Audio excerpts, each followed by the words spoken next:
गौतम बुद्ध का गृह त्याग। जन्म, रोग और मृत्यु जीवन के सत्य हैं।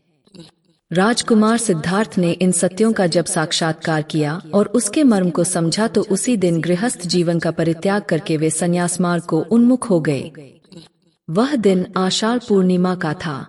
मध्यरात्रि बेलाच भोगविलास के माहौल में उनके निकट ही एक सुंदरी बड़े ही भोंडे तरीके से सोई पड़ी थी। कुरूप सांसारिकता से वितृष्ण उन्होंने तुरंत ही अपने सारथी धन को बुलाया और अपने प्रिय घोड़े कंठक को तैयार रखने का आदेश दिया।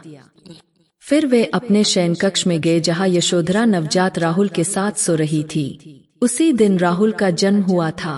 अपनी पत्नी और पुत्र पर एक अंतिम दृष्टि डाल उन्हें सोते छोड़ कंठक पर सवार होकर वे नगर की ओर निकल पड़े।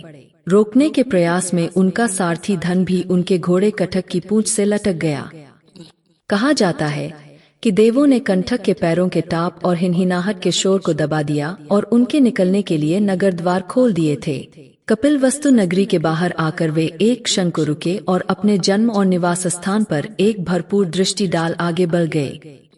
महात्मा बुद्ध रात भर घुड़सवारी करने के बाद अनोगा नदी तक पहुँचे जो कपिलवस्तु से 30 योजन दूर था। कंठक ने 8 उसम चौड़ी नदी को एक ही छलांग में पार कर लिया। नदी की दूसरी तरफ उन्होंने अपने तमाम आभूषण उतारकर धन को दिया और अपने बाल और दादी अपनी तलवार से काटकर फेंक दिया। इंद्र ने उन्हें आसमान में ही लपकता अवतिंस लोक के चुल्लमनी चैत्य में प्रतिस्थापित करा दिया। ब्रह्मा घटिकार ने तब स्वर्ग से उतर गौतम को कासाय चीवर तथा एक सन्यासी योग्य 7 अन्य आवश्यक वस्तुएं प्रदान किए।